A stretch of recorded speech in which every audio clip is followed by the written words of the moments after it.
ఆంధ్రప్రదేశ్ రాష్ట్ర వ్యాప్తంగా 36వ జాతీయ రహదారి భద్రతా మాసోత్సవాలు జరుగుతున్నాయి.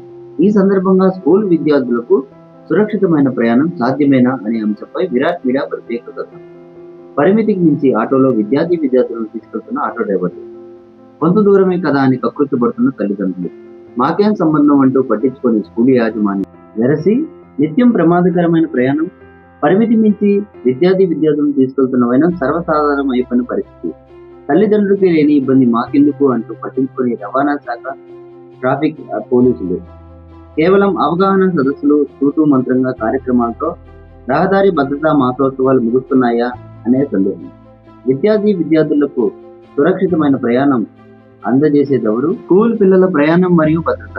ఇది సమిష్టి బాధ్యతగా తల్లిదండ్రులు ఆలోచనతో, విద్యార్థుల అవగాహనతో, నిబంధనలను అమలు చేయాల్సిన అధికారులు, వృత్తి ధర్మంగా ఆటో డ్రైవర్లు అందరూ ముందడుగు వేస్తేనే ఇది సాధ్యమవుతుంది. తమ విధి నిర్వహణలో భాగంగా రవాణా శాఖ అధికారులు, ట్రాఫిక్ సిబ్బంది నిబంధనల్లో భాగంగా పరిమితికి లోబడి ప్రయాణాన్ని అమలు చేయడంపై దృష్టి సారిస్తే తగు చర్యలు తీసుకోవడమే ప్రభుత్వం చేయాల్సిన ప్రధాన బాధ్యతగా కనబడుతుంది. అధికారులు బాధ్యతగా ఈ అంశంపై దృష్టి సారిస్తారని ఆశిద్దాం.